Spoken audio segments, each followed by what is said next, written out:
guys, I'm Si. Welcome to Cardiff City World, and this is your look ahead to England versus Wales this evening.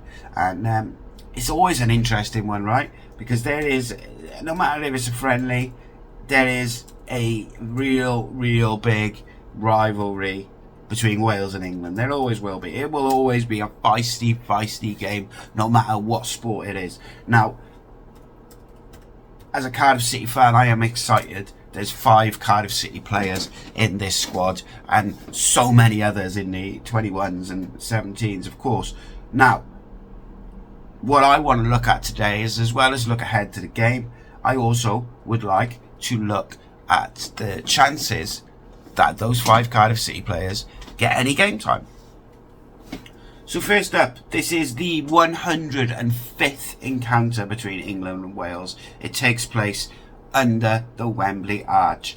Thursday night, 2 home nations squaring off. Almost 3 years since England secured a 3-0 victory against Wales in their last meeting, which was in the group stage of the 2022 FIFA World Cup. The less said about that, the better. England, this is their first friendly since they suffered a surprise defeat to Senegal at the City Ground in June. That's the only defeat on Thomas Tuchel's record. A brief spell, albeit, having won 5, lost 1. England, they responded with back-to-back victories, of course. Andorra and Serbia, games you'd expect them to win, as always, because they get these groups that are just full of people that are easy to beat. But whatever, we're not going down that road anyway.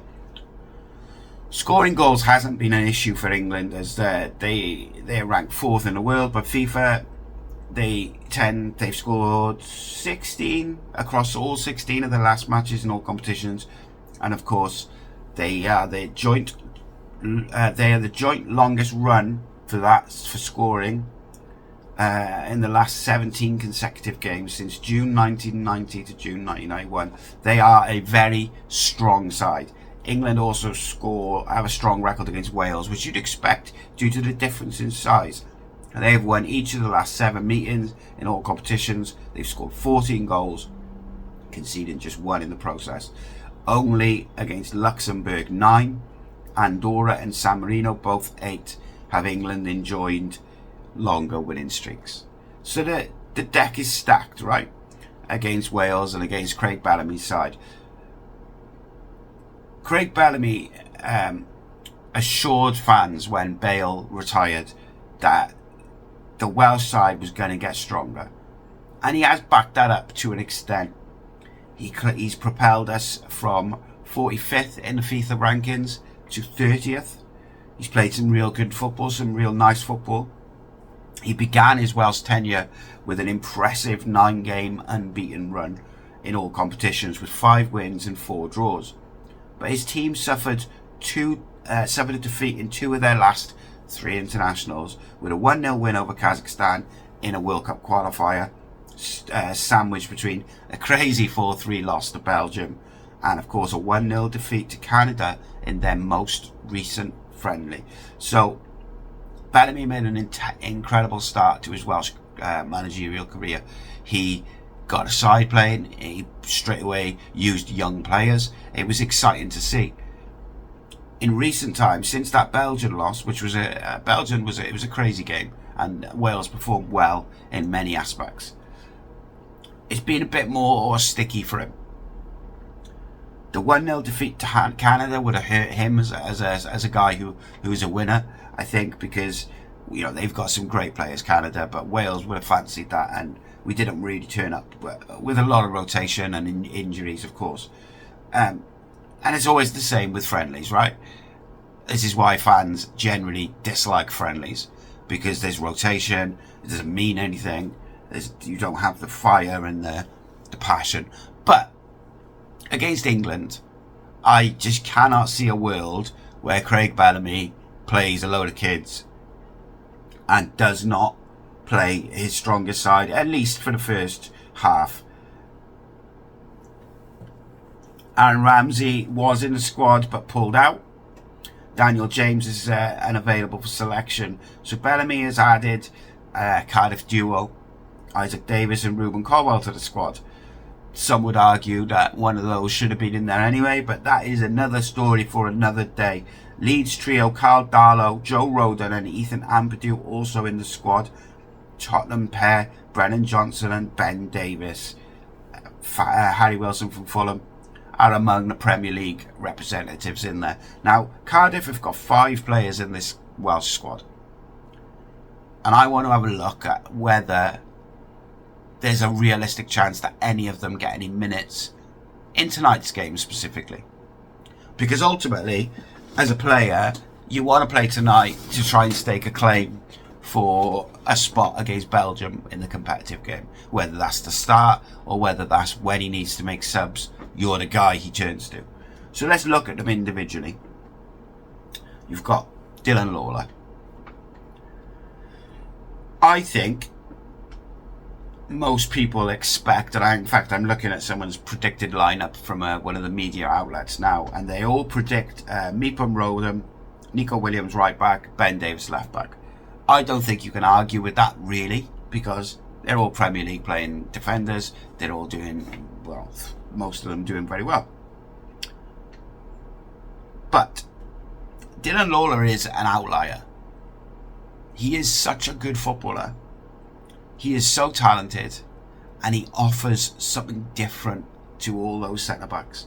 Even if Ben Davis was to play as a centre-back, I still think Dylan Lawler offers something different. Now, of course, he's young, so can you trust him against the top players? I don't know yet. But defensively, he's solid. He's mobile. He's a leader. He's vocal. Positionally, is really good. His anticipation is excellent. But it's his ball-playing abilities which set him apart from others, much like Rio Ferdinand used to in his heyday. A central defender who's able to bring the ball out, who's able to break lines with their passes. It gives your team a whole new outlook of playing, particularly if you're a manager who likes a quick build-up, or a build-up that involves 1-2 touch passing, which I think Craig Bellamy does. It was very clear that Craig Bellamy was impressed by Dylan Lawler, not just because he got into the squad, but he then started over Ben Cabango, who Bellamy also likes, in the Kazakhstan game. Competitive fixture, which we had to win.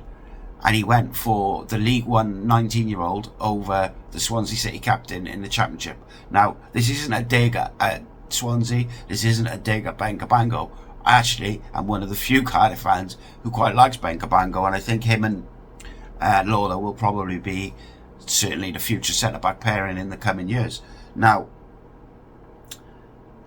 Dylan Lawler was picked for a reason, and actually, even though I think Bellamy got some things wrong in that game, particularly in the midfield, picking Dylan Lawler was a bit of a masterstroke, because Dylan was able to get the ball into Harry Wilson's feet, and the few chances that we did create came from Dylan threading the ball through the lines to Harry Wilson turning the Kazakhstan defenders and facing them up and creating chances by either putting it wide, playing it in, putting the ball in the box, getting a shot off himself.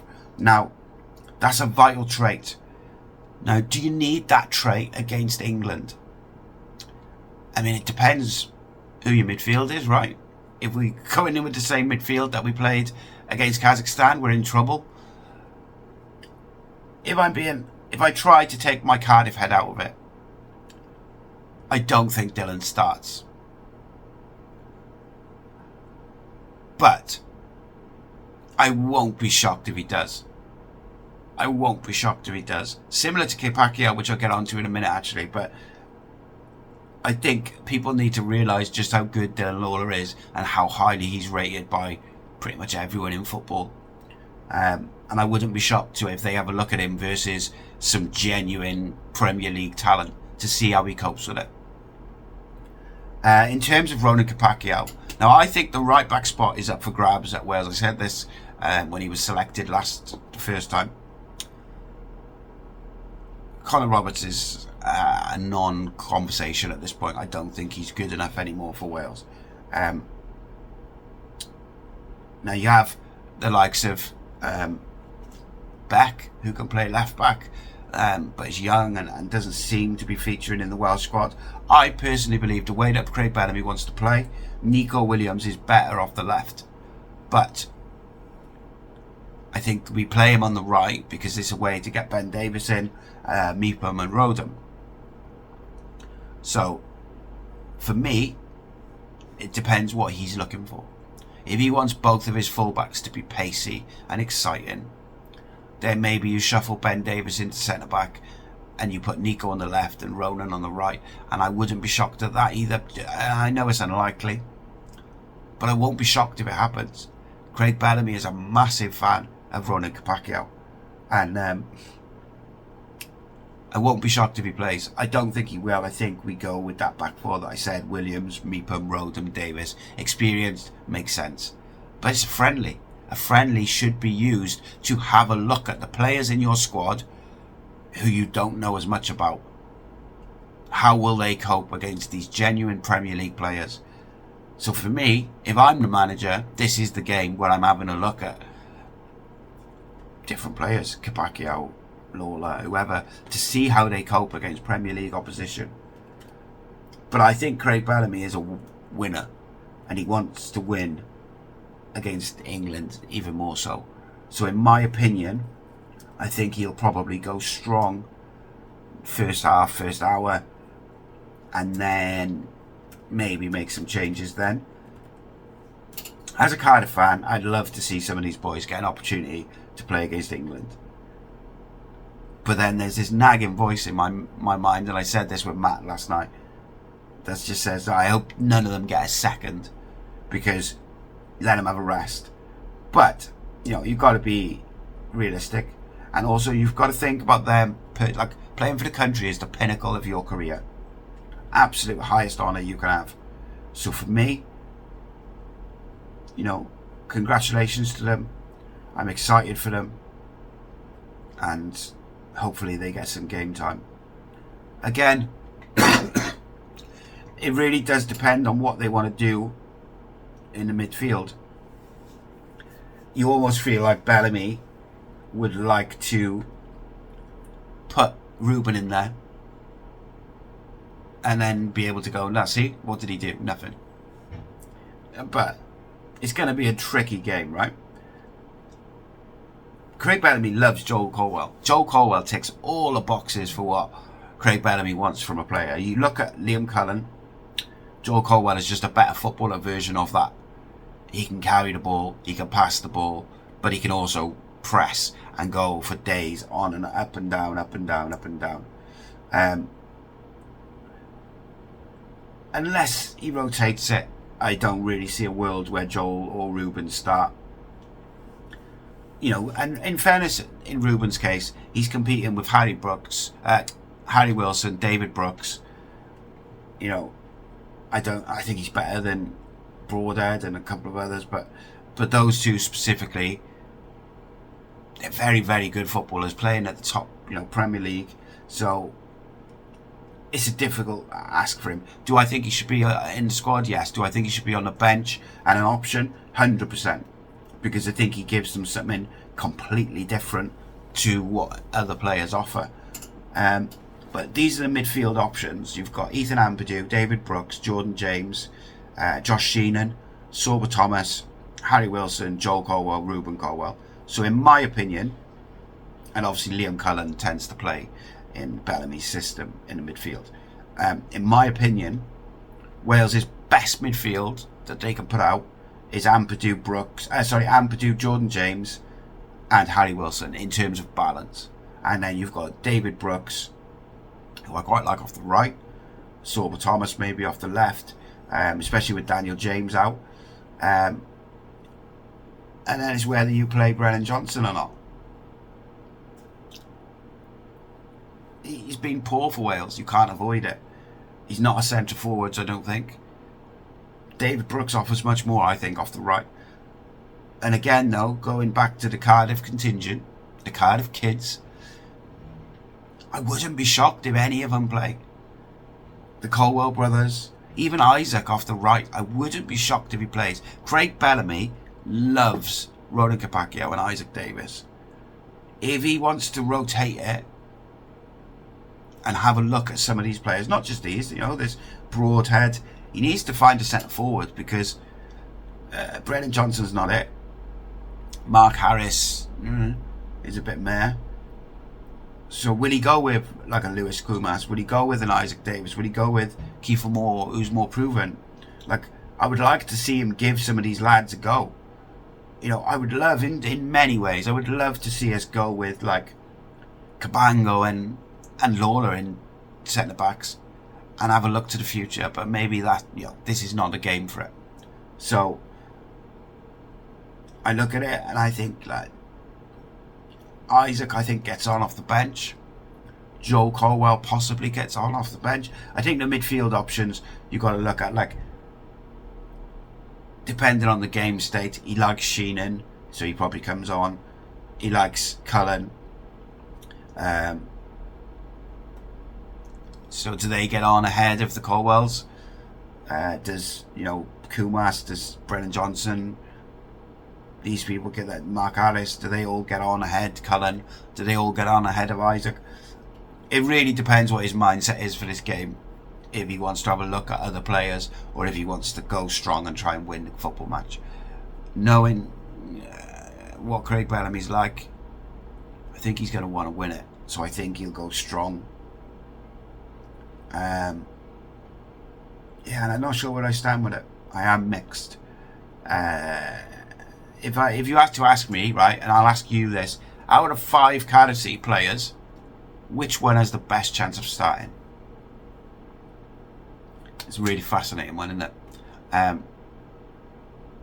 I would say Dylan Lawler has probably got the best chance of starting, just because of he is what he is. But I wouldn't be shocked to see Capaccio or Isaac Davis or even Joel Colwell, because I think they tick a lot of Bellamy's boxes. But that would also only be the case if if he wants to have a look at some players ahead of the Belgium game. If he's going to try and win today and really push on, and not to say we can't win with those players, but you know what I mean. If he's going to go as strong as he can today, then it's unlikely that any of them start. Maybe Dylan, but yeah. Anyways, let me know, which one of them do you think is the most likely or has the most chance to start the game today? Let me know in the comments. I'll be back later on for a post-match show. Hopefully, we'll have seen some Cardiff players have a run out. It's going to be a very difficult game, in my opinion, really difficult. But I'm hoping that the boys get some minutes, at least some of them, if not all of them. It's a big opportunity to test themselves against genuine Premier League opposition, and of course represent their country. So that's big. But I'll be back later. I dropped In the Morning with Si, or a cup of tea with Si, should I say, this morning again. So check that out. We talked about all sorts of stuff. Alex Robertson, we talked about some football news.